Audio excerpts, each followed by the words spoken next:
Go ahead and open your Bibles to Genesis chapter 12.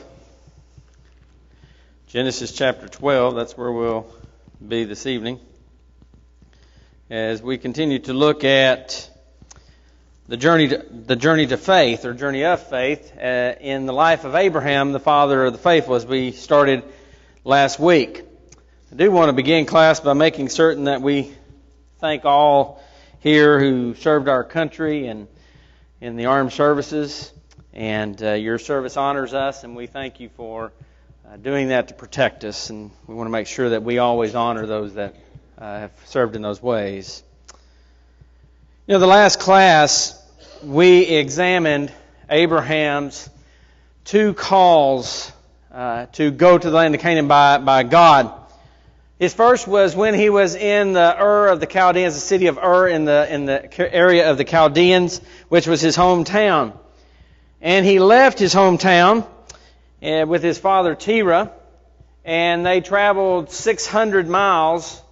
But they really, while the Bible tells us that they left to go to the land of Canaan, they really didn't get there. They came up a good bit short, and they stopped at a city called Haran, which was actually, at one point, they had to turn away from the direction they should have been going and went another one.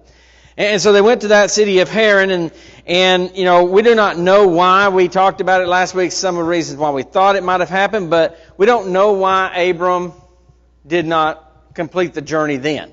Why he stopped there in Haran. We think probably, based on what we see with his father dying there, that he did so because of his to be there with his father. You know, Abram then received a second call from God to leave Canaan and leave Haran rather, and go to Canaan. And, you know, this was after Terah died, and he did. He took his possessions, he took his wife, and his nephew Lot came along with him, and all that he had, and people that he had with him, and they did leave to go to the land of Canaan as God had commanded. The end of last week, we looked at faith scores. As we're going to look at the life of Abraham, we're going to see that throughout his life, he's not always this pinnacle of faith, and certainly tonight we're going to see where he's probably at one of his lower points.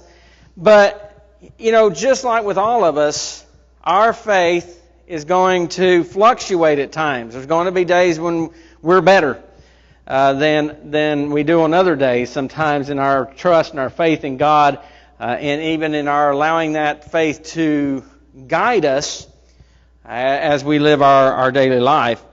Well, this score that we see up here shows us Abraham's faith, and it started at 50 when he left Ur, and we only gave him that because he didn't go all the way. But then we gave him 60. He went up to 60 when he answered to that second call, and he did go all the way to the land of Canaan. And that brings us to where we are tonight, verse 5 there in chapter 12.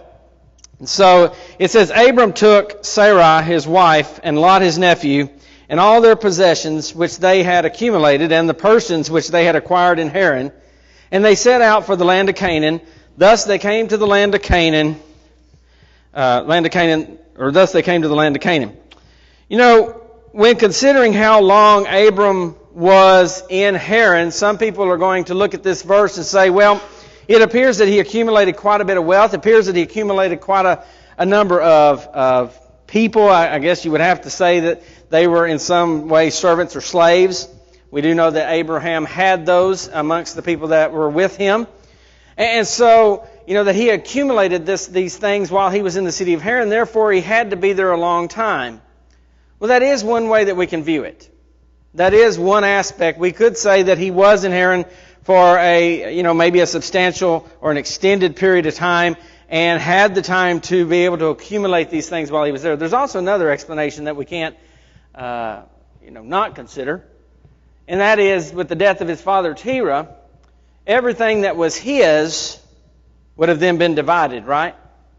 Would have been divided between him and his brother that was alive, Nahor, who was alive. Those two would have been divided between them, but also Lot would have received Haran's, the other brother that died while still in the Ur of Chaldeans.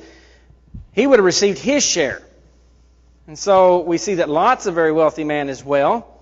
And Abram is a wealthy man. And it may have been, at least in part, due to the dividing up of their father's possessions at the time of his death. And that certainly is something that we see in the Scriptures. In verses 5 through 9, we see that it says that Abram passed through the land as far as the site of Shechem to the oak of Moreh. Now the Canaanite was then in the land. And the Lord appeared to Abram and said, "To your descendants I will give this land." So he built an altar there to the Lord who had appeared to him. So Abram enters the land, and he's right up there at the top of the map. So, he's just come in. That's about the middle part of the land of Canaan. There's quite a bit to the north of that. There is the Sea of Galilee and the areas even north of the Sea of Galilee that would fall into the promised land that was promised to Abraham, that was given to the Israelites later in the Exodus. And so he comes, and the Bible takes us all the way to the point that he reaches the city of Shechem, which is in the middle, in that central area of Canaan. He encamps near the oak of Moreh. Well, oak is a funny word in the Bible. The word is actually terebinth. But when English or European translators decided to translate some of these words, what they knew was oak. And so it kind of got thrown in there as oak, but yet the terebinth tree is not an oak tree. And in fact, there's a lot of things that are different between the two trees, and so it would actually be the terebinths of Moreh. And so, clearly this tree was something that people knew. It was clearly a landmark. It may have been a group of trees, but it is clearly a place that was named, a place that, if you're talking about this, you're going to know where it's at in that area.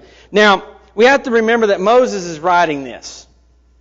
And Moses is going to use at times names from hundreds of years in the future that are not names at the time that Abram was there. He will use the city of Bethel. He will use that name before it's actually called that.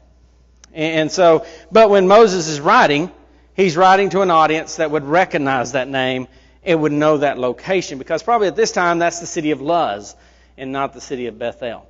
And so when we see that, and even sometimes in Genesis, we will see that he will switch back and forth between names for the same location. Well, the Lord appears to Abram there, and he makes promises to him, and to give him the land of Canaan, the land of Canaan to his descendants. And when you think about that, that's kind of difficult. God's called him. He's now traveled over 800 miles, basically on foot. And he's coming to a land that God said he would guide him to, but he's coming to a land that's not ever going to be his. The promise is to his descendants. I'll give it to them. I'm promising that your descendants will have that. Well, what else makes that a difficult promise for a man like Abraham, or Abram at this point? Why is that a difficult promise for him to hear right now? He has no what? No children. Sarah is barren, and they have no children. And here is God saying, I'm going to give this land to your descendants. What descendants? And so, really, as we go through the life of Abram, that's really at the heart of his faith, of his trust, to take this which seems impossible, to take this which seems improbable, to take this which by human rationale I can't make any sense of, and just trust God. There are times when God's going to tell us to do things in the Bible. It's going to be clear that that's what He wants us to do. And we may go, why? But really the why isn't nearly as important as what we do. There may be some things that we'll never understand the whole of the whys. But we trust God and we trust what He says. And that's what we see here with Abram. Well, after this promise, he builds an altar to God at that location. And he's going to build many altars. And I'm going to put these little crowns where he builds altars. We're going to leave those on the map. We're going to have at least 4 recorded. Then he's going to come back to some. But what we see when we think about Abram building these altars everywhere that he goes is that he's a man of worship. He's a man that wants to worship God. And so he builds these altars so that he can worship God. And worship is an extension of our faith. We go to Hebrews chapter 11, And we see that by faith, Abel did what? He offered a more excellent sacrifice, right? Well, that was an act of worship there. And it was by faith that he did that, in contrast to the way that Cain did it. And therefore was unpleasing to God in that particular narrative. So, we're going to look at this and see that Abram was a man that was dedicated to worshiping God because he was a man that had a great deal of faith in the God that he worshiped. And that comes forward to today, doesn't it? Guarantee you, the level of faith within an individual is what will drive them to come together with the Lord's church and worship. And a person whose faith is not what it should be will not sometimes. That God is so important to us because of faith. And so we see this with Abram. Well, then it says that he proceeded there and to the mountain on the east of Bethel and pitched his tent with Bethel on the west and Ai on the east. And there he built an altar to the Lord. Once again, he's building an altar and called upon the name of the Lord. He appealed to God. So he comes down and he's at Bethel. And Bethel, that word, anytime you see the word El stuck on a word as far as a city or something like that, that's going to be God. House of God. Bethel. That's what the word means. And then we see the city of Ai. It's on the other side. Ai is that city that the Israelites attacked after Jericho when Achan took from the city when he wasn't supposed to, and they lost that battle, if you remember that story. And so that's the location that we're at. We're getting down south, much closer to the city of Jerusalem, or what will be the city of Jerusalem in the future, but is the city of Salem at this particular time. So he worships God again. But then he moves on forward more. He continues his journey southward through the land of Canaan that God has promised to him. Really what Abram's doing here as we begin this journey with him in the land of Canaan, God is kind of taking him on the grand tour.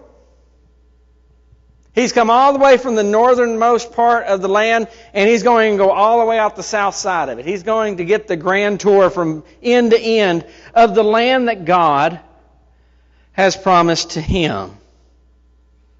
And he comes all the way down to the Negev region, which is an arid, dry region south of the hill country of Judah.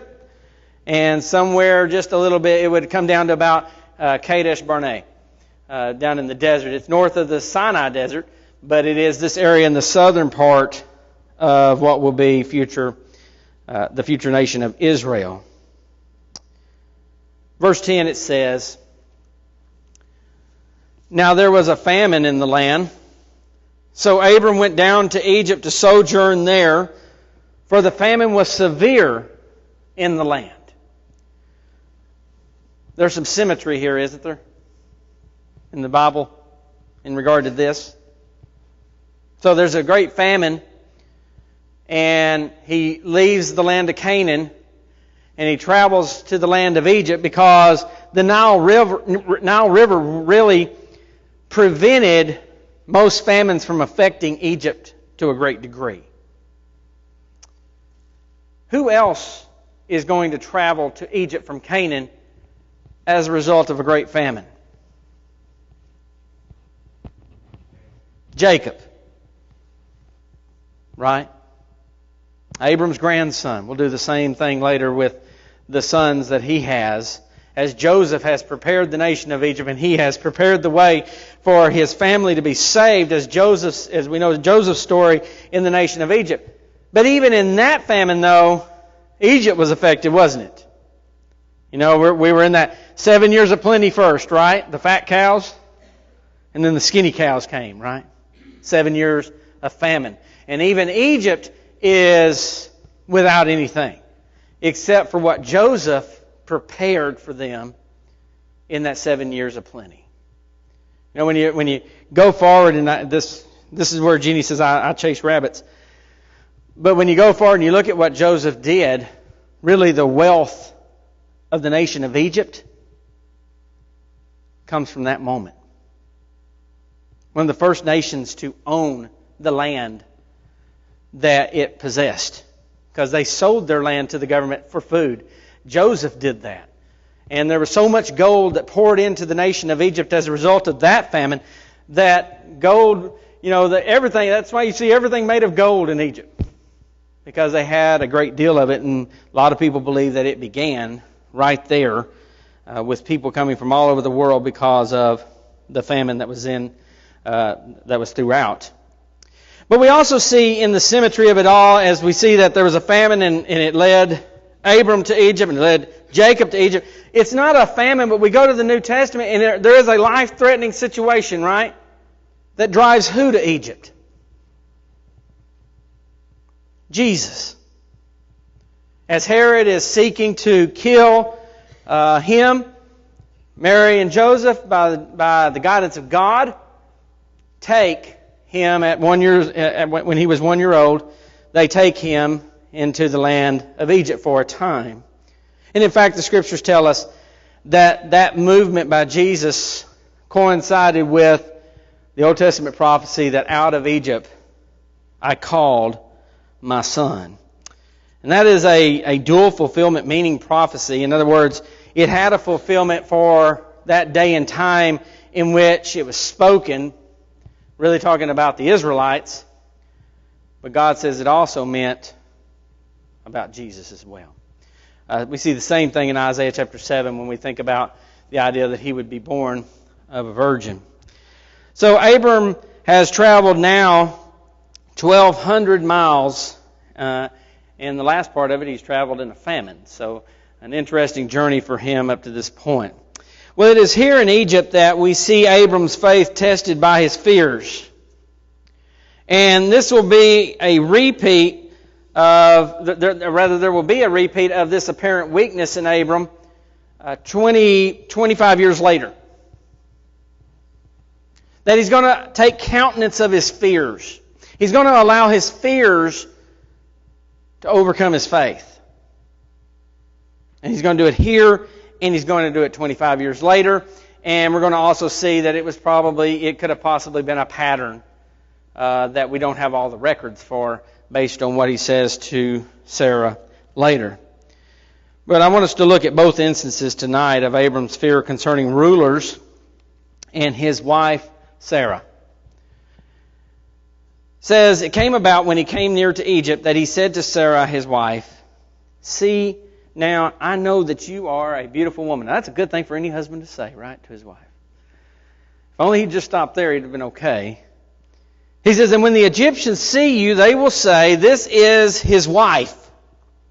And they will kill me, but they will let you live. Please say that you are my sister, so that it may go well with me because of you, and that I may live on account of you." Well, I think we have a hard time kind of picking up this concept because we just don't live in this kind of culture. But pharaohs and kings of the Bible's times had absolute power. And, they took what they wanted. And that included women. And Abram understands this. And even when we go forward, God states that this is a problem with kings. If you go to 1 Samuel chapter 8, Samuel is the last judge of the nation of Israel, and the people come to him and they go, "We want to be like the nations around us. Give us a king. We want a king." And it hurt Samuel. It bothered him. Somehow he saw it that they didn't like him. They didn't like how he handled things. God said, "Samuel, they're not rejecting you. They're rejecting me." And he said, "You do exactly what they want." You read in Romans chapter 1 that God gave them over to do some things. Well, this is one of those situations where God just let them do what they wanted to do so they could find out just how different it is between having God as your ruler and a man. But he says, "I want you to do one thing first, Samuel. I want you to warn the people. I want you to warn the people about what a king will do." And Samuel goes through this list of all that a king will do to the people, and he says he will take your daughters. He will take your manservants and your female servants, and they will serve Him in whatever capacity He wants them to serve in. But that's what He's going to do, because that's what kings do. Men of absolute power. And all we have to do is go to the best king that Israel ever had, and we see it's absolutely true. David walked on his rooftop, on his palace. I've stood up there where they're excavating all that, and I've stood up there, and you can look down, and the valley of Kidron is merging into the valley of Hinnom right here, but across there is all these houses on this hill over here, and you can look right down, and you can see hundreds of rooftops. And he sees a woman on a rooftop, doesn't he? And she's bathing. I want her. King, she comes. He has what he wants. Then she's pregnant, right? Well, he's got to deal with that, so he deals with that. Kings do those things. A man lost his life for his wife. So we really can't say Abram's fears are not founded, right? Because even the best king that Israel had was guilty of the very thing that Abram was afraid of. And that's what God warned them about.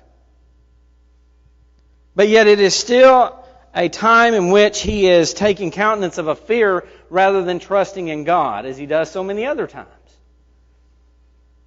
At this time, Sarah is at least, there may be a few years variance here, but it's going to be, this is the bottom, she is no younger than 65 years old. She's aging well. 65 years old, and she's so beautiful that, boy, when the people of Egypt see her, they go and tell the Pharaoh right away, there is one beautiful woman in this land. Genesis chapter 20, 25 years later, she's 90 years old, and she's still beautiful enough to get the king's attention. So Sarah was a beautiful woman. There's just no way around that. And Abraham understood that. And so, we see her here, and they are in the land, and people are telling Pharaoh about her.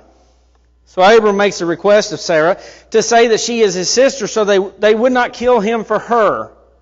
And he seems to play on her love for him by making it clear that he will be killed and she will live on. You'll have to live with my death. It's kind of the way the conversation seems to go. You don't really want to live with my death, do you? You need to do this, so that you're not responsible for me dying. He wants her to do this so that he can live. Better to be with another man than to know who Abram really is and him die for it. And that's where he's at. That's what's going on in his mind.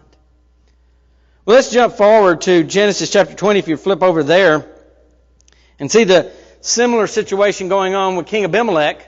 By the way, it's King Abimelech's descendant that Isaac will do the same thing with Rebekah toward. He'll say that she's his sister, but Isaac doesn't even get the half-lie defense, does he? Because Rebekah was not his sister in any way. Well, verses 10 through 13 of Genesis 20 says, And Abimelech said to Abraham, What have you encountered that you have done this thing? And Abraham said, Because I thought surely there is no fear of God in this place, and they will kill me because of my wife. Besides, she actually is my sister, the daughter of my father, but not the daughter of my mother, and she became my wife. And it came about when God caused me to wander from my father's house that I said to her, This is a kindness which you will show to me. Everywhere we go, say of me, He is my brother. So we get a little deeper understanding of the mindset, right? In the Abimelech story. Here we just get him asking her to say that I'm your brother, or you're my sister. But in the story of Abimelech, he elaborates, doesn't he? As to why he's saying these things. And he has a list of things that we see, and the context to this is Abimelech, asking him, why have you done this to me? And we'll get to what's happening to Abimelech for him to ask that question in a moment. Why have you done this to me? And Abram is explaining it. But I want you to look at aspects of his answer. Very first one is fear. That I understand that there is no fear of God in this place. In other words, that just because you know that I'm a man of God, you don't necessarily believe in God to the extent that that might protect me. And so he has that fear because of their lack of fear of God and that you would kill me. Then the next thing we see is that he seeks the technicality, right? Have you ever had somebody do that, lie to you, and then seek the technicality in the lie? Children are wonderful at it, right? They got a technicality of why they didn't really lie. And that's really what he does. Well, she is my sister. She's my father's daughter, just not my mother's daughter. And so he tries to get this technicality with Abimelech that I really didn't lie to you, but he really did, didn't he? And so he seeks this technicality. And then you have this admission, where he finally just admits that she is his wife. He owns the reality of the situation instead of this other version that has grown and come out of the fear that he had in his heart. And this is the one that kind of gets me. And you got to remember, this is 25 years down the road. Isaac's about to be born. He will be born within the year that this story happens. And then, we'll be a few more decades before we see him sacrificing Isaac. But then he blames God. Don't miss that. Don't miss what Abraham says there. He says, when God caused me to wander from my father's house. Go all the way back to Genesis chapter 3. Do you ever catch who Adam blames? I think we all jump to and go, the woman, no? He says, the woman you gave me. Who's Adam really blaming? Thanks a lot for that. Appreciate you giving me her. Right? That's the same way that Abraham is saying this. God caused me to get in this situation, and that's why I'm having to make this decision. Fear has a way of really hammering our faith at times. And it has here with Abram. And then we see also that in this particular text, in Genesis chapter 20, we see that this is an ongoing agreement.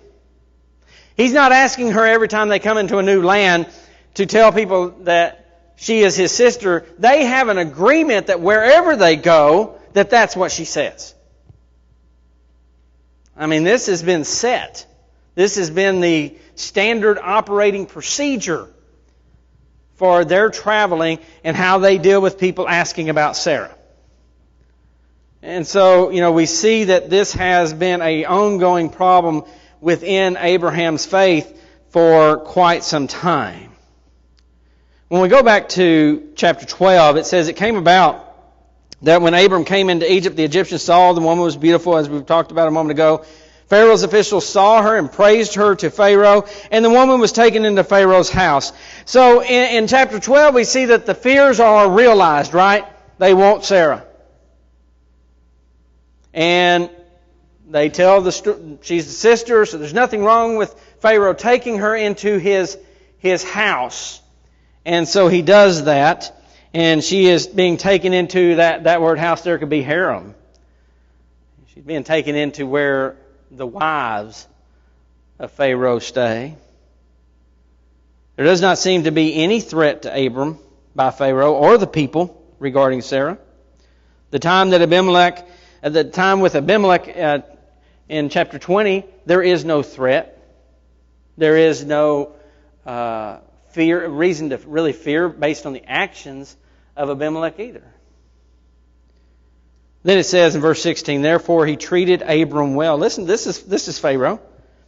He treated Abram well for her sake, and gave him sheep and oxen and donkeys and male and female servants and female donkeys and camels. So he doesn't just step out there and take her, does he? Does Pharaoh have to give you anything if he wants her? No. but He clearly gives a great deal of wealth to Abram for Sarah. So when we look at this, we see that Pharaoh has actually been honorable in this regard. In chapter 13 and verse 2, after this story, we're told that Abram was very rich, and we have to know that Pharaoh contributed to that description of his wealth. We're also going to see that Ishmael's mother Hagar is Egyptian. Male and female servants were given to Abram as well. So the problems that we're going to see with Hagar very possibly began as a result of their lies here to Pharaoh. Well, while Abram did not have enough courage to stop this wrong from happening of a man taking his wife, let me tell you who did. God. He wasn't going to have it. It says, but the Lord struck Pharaoh and his house with great plagues because of Sarah, Abram's wife. There's a trivia question for you. How many times did plagues come on Egypt? Everybody will say, just the book of Exodus. Well, not according to this. God sent plagues. Now, it doesn't seem to be like the plagues of Exodus. Certainly, it appears to be limited less to the nation and more to Pharaoh and the people surrounding him.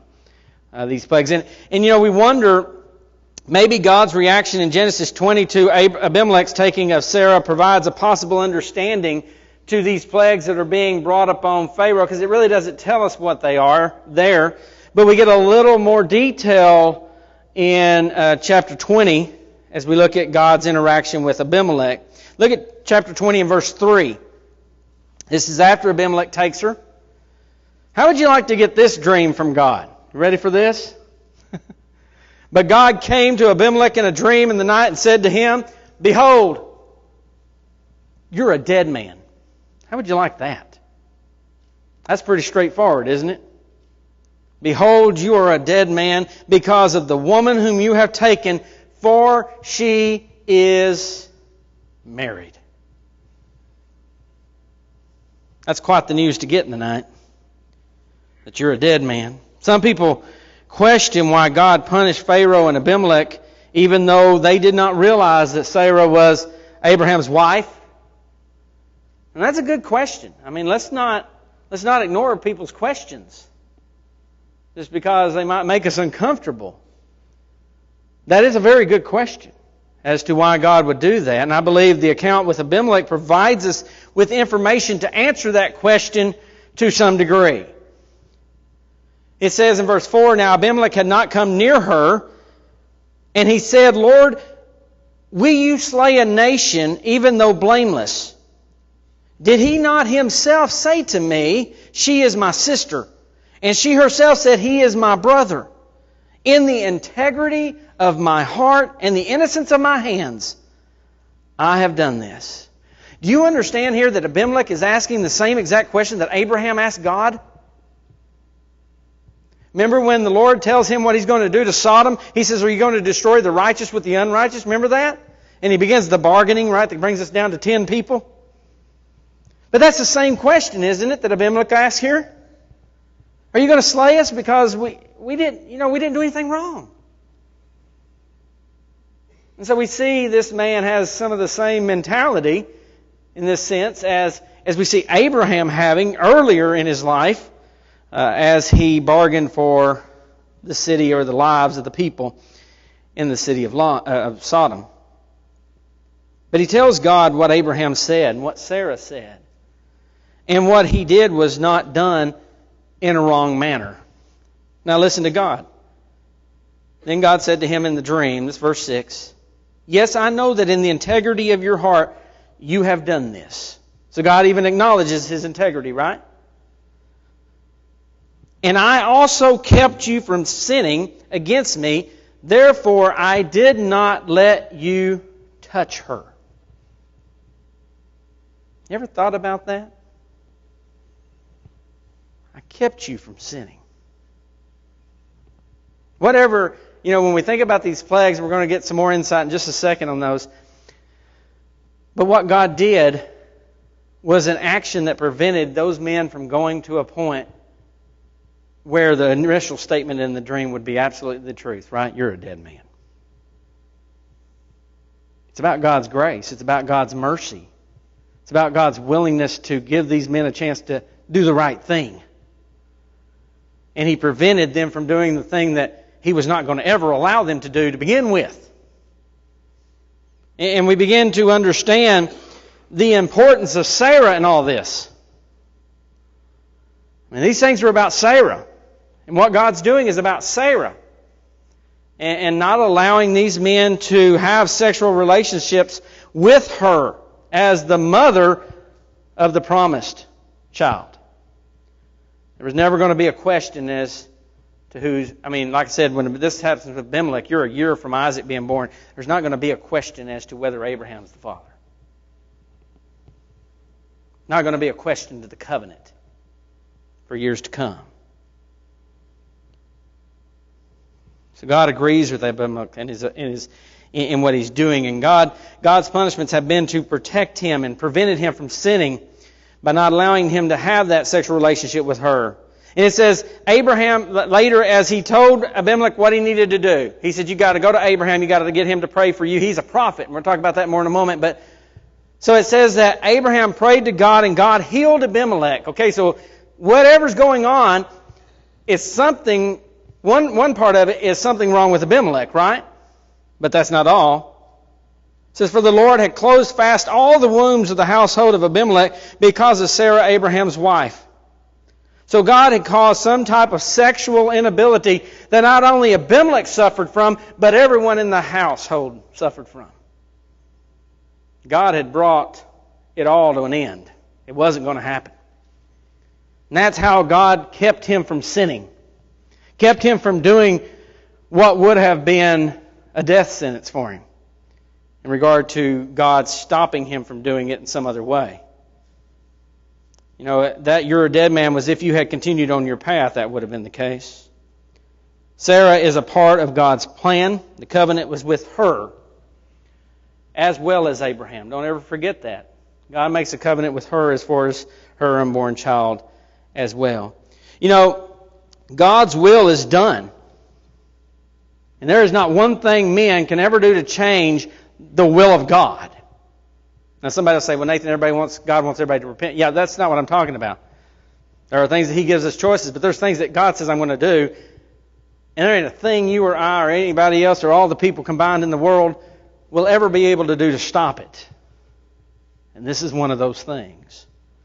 And these two kings, whether it's Pharaoh or whether it's Abimelech, they were not going to be able to stop what God was going to do. Violating the plan of God has consequences, whether you know it or not, does it not? Sin is sin. And it does not require for me to know that it's sin to violate it. The laws of God are the laws of God, and they exist and they're universal in being applicable to all men. And so in this particular case, these men are violating what is God's will. Let me give you an example of that. Take David out of play. He's the united kingdom. Let's go into the divided kingdom of Israel. Northern kingdom never had a faithful king. So we'll toss them off to the side. They never had a good king at all. Judah, the southern kingdom, had some good kings, didn't it? Not a lot. But the very best king of the southern kingdom was Josiah. The best. I mean, you're talking about the man that preached his funeral was Jeremiah. That's pretty good, isn't it, that your funeral's preached by the prophet Jeremiah? Josiah is the best king God has, but God has a plan. And it's in motion at this time. Because of Josiah's father, Manasseh, God has said, I'm going to destroy the southern kingdom. There's nothing that's going to change that now. It doesn't even matter how good Josiah is. God only delayed it because of the goodness of Josiah, but He never rescinded it. In fact, He couldn't rescind it because He said He's going to do it. God cannot lie. Part of that plan was destroying the Assyrians, raising up the Babylonians so that they could come and conquer. Well, that was taking place as the Babylonians went to a city called Carchemish up in modern-day Turkey. to fight with the Assyrians. God was also laying low the nation of Egypt. And so here comes Pharaoh Necho, and the only way to get there is to go through Israel. And so he's passing through Judah. He's not attacking Judah. He's just passing through to go fight the Babylonians so that God can destroy his army too. And Josiah gathers the army of Judah and stands in his way. Pharaoh Necho says, this isn't with us. Best king of Judah. He's in the way of God. Doesn't even know it. And he will not move. Battle ensues. Josiah is killed. 21 years later, the nation of Judah falls. So we see God's plan. There was something in motion. And even as good as he was, he got in the way of it. God's plans will not be obstructed by any man. And so we see that here with these two kings. We see that with Josiah. And we could look at possibly other examples, but not tonight. So it's entirely possible that God did something very similar in the house of Pharaoh as well. It might be exactly the same thing, that he prevented Pharaoh from doing those things which would have resulted in a much stronger response by God. Well, verse 7 says, "Now therefore restore the man's wife, for he is a prophet," this is still in 20, "and he will pray for you, and you will live, but if you do not restore her, you shall surely die." So see, there it is. If you go too far, you're going to die. You and all of yours. So Abimelech rose early in the morning, called all of his servants, and told all these things in the hearing, and the men were greatly frightened. So God tells Abimelech how to fix the problem. And it's the same for us in our sin problem, right? If we keep in it, we're going to surely die. But God says, this is what you need to go do, and you can fix it. Right? As we say at Preacher's Camp, that'll preach. Every single time. God gives instructions. God says this is how you fix the problem. If only you'll do it. But I want you to also note that where you see that right there where he says, go to him because he is a prophet. That is the first time a person is called a prophet in the Scriptures. So we see that Abram is the very first prophet in God's Word. Well, Abimelech kind of shows Abraham up in the integrity department. He really does. I mean, if you put Abraham and Abimelech up against each other in this particular narrative, not in the whole of things, but in this particular narrative, he really shows him up. He's been greatly wronged by this deception that's been perpetrated by Abraham and Sarah, but he acts with integrity and not angry. Pharaoh, not so nearly conciliatory. Verses 14 through 16, Abimelech then took sheep and oxen and male and female servants and gave them to Abraham and restored his wife Sarah to him. And Abimelech said, "Behold, my land is before you, settle wherever you please." And to Sarah he said, "Behold, I have given your brother 1,000 pieces of silver. Behold, it is your vindication before all who are with you, and before all men you are cleared." He gave great wealth to Abraham.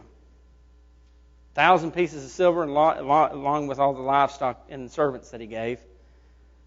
He offered to let Abraham settle anywhere in his land. Now, I will say, he does get a little snarky, okay? He doesn't let it all just slide by. Did y'all notice what he said to Sarah? "I gave your brother." Did you catch that? Yeah. He's going to use their lie right back. And I gave your brother 1,000 pieces of silver. Brother, right. I think that was a little bit of a little dig in there to try to make clear that, this isn't what should have been done. You shouldn't have told me that. You shouldn't have said that to me. But let's compare that to Pharaoh's response back in 12. It says, "Then Pharaoh called Abram and said, 'What is this you have done to me?'" Basically almost the same kind of questioning that Abimelech did. "Why did you not tell me that she was your wife? Why did you say she is my sister, so that I took her for my wife? Now then, here is your wife. Take her and go." Pharaoh commanded his men concerning him, and they escorted him away with his wife and all that belonged to him. The Bible doesn't tell us how Pharaoh found out. But my guess is it's probably not far off how Abimelech found out, right? I'm feeling God told him. As a result of the things that he suffered as a result of her being there. But it's not revealed to us. It does not reveal how Abram answered the questions by Pharaoh concerning his deception. Unlike we get that description or that answer from Abraham to Abimelech. But we do see a distinct difference in Pharaoh's response, right? Get out. Very similar to after the 10th plague, right? Had enough of y'all. Get out. Now he's going to change his mind. But at that moment, he wanted them gone, didn't he? Get out, and then he sends us, obviously some kind of escort to make sure Abram left. So Pharaoh's not nearly as kind or willing to accept the wrong as Abimelech was. How many of us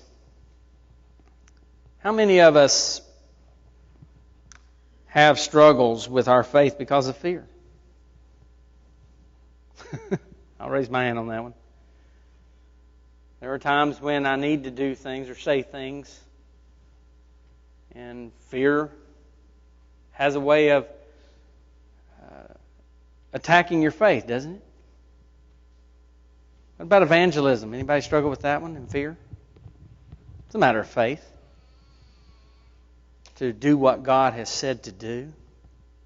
To go, to teach, to preach, to tell the lost what they need to do. And yet we are presented with open doors of opportunity at times, right?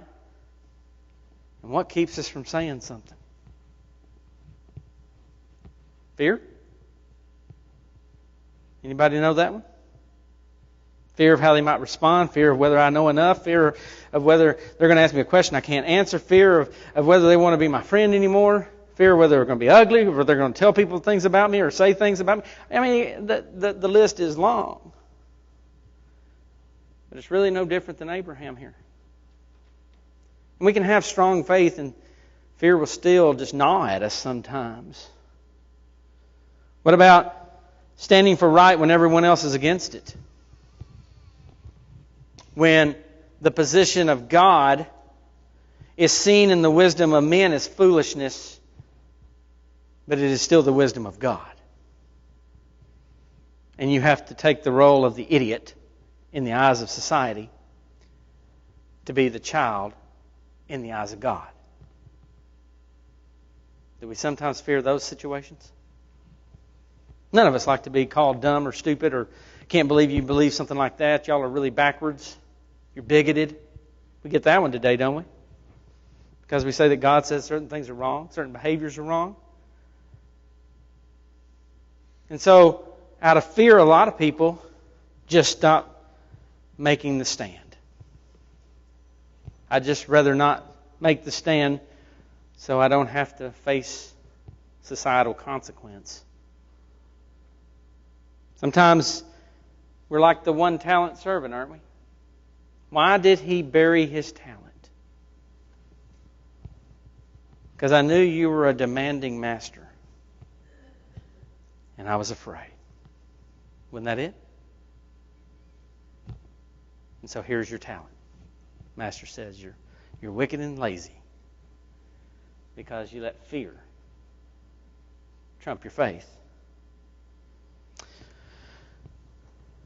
I'm thankful to God every day that we don't face persecution. I got just a little bit of an idea of how that can affect your mindset when I was in Tanzania and some things happened in one of the major cities and the Muslim population went absolutely nuts. 2 of our brethren were put in the hospital beaten nearly to death.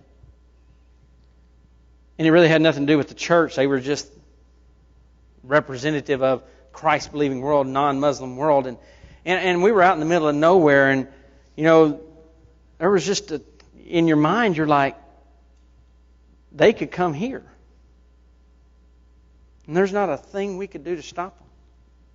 For the first time in my life, I kind of got that fear. I never have had that fear here in the United States, but I had it for that moment. And it makes you think, when we look back to the first century church, How do you evangelize in a time of persecution? Have you ever thought about that? We think about making somebody upset because we tell them how they need to change their life. Well, in a time of persecution, you make them upset and they go and tell somebody exactly where you are and who you are, right? And that lands you in the martyr column. Can you imagine the early church? Still evangelizing, still people coming to Christ, but still with that threat of their lives on the line. Every time they said, I'd like to tell you about Jesus. How would we stand up to that? If we can't, Jeremiah said, if you can't run with the footmen, what chance do you have with the horses, right? It's kind of a country way of saying it, right? If you can't handle the little things, how in the world are you going to handle if it's a big thing? If we can't handle these little things and we let our fear dominate us, how in the world would we ever handle it if, God forbid, the day ever came where we did have to face persecution? How would we serve? How could we run with the horses at that particular point? I'm going to say, I skipped a few slides there for y'all. I get going and forget my slides sometimes. As a result of Abram's actions in this chapter, we drop his score all the way down to 30. He'll go back there for Abimelech too, but he manages to bring it back up. That's the thing. We're going to have those days where fear gets the best of us. But we climb back. We beat it back. And we do better. And that's what Abraham does. And really, at the end of the day, that's what makes him the father of the faithful. Have I missed that second bell? Okay, thank you. Because sometimes I can't hear them. When we think about people overcoming their fear, we can see other Bible characters that do both, right? You got David standing on the field with a 9-foot problem in front of him, and he says, with God, I can defeat him, right? Now that's where you see David's faith. And then you see David where fear destroys him in the murder of Uriah. Because he just won't own what he did. He's afraid of the consequences. Because the consequence was death under the law of God. In fact, that's the first thing the prophet Nathan says to him. You're not going to die, David. Because David thought he was going to. Because that was God's law. But he let fear dominate him there, and it led from adultery to murder. So we see that with him. We see Peter. I guess Peter's the best example of all, right? One moment he's walking on the water, next moment he's scared of the waves, and he's sinking, right? I mean, you got both right there. Strong faith to get out of the boat and actually think you can walk on the water. That's incredible faith. I'm not sure, I'm not sure where I'd land in that one. But then just moments later, you lose it all out of fear. He's in the Garden of Gethsemane one moment, pulling out his sword and charging 500 people of an armed mob to protect Jesus, and just a few hours later, he's saying, I don't know the man, right? Fear. See what it does to a person's faith? You can have great faith one day, and fear will destroy it the next. But Peter, like Abraham, he always recovered, overcame, and got better. And we can learn lessons from those examples. Well, I did hear the bell that time, and appreciate your good attention this evening.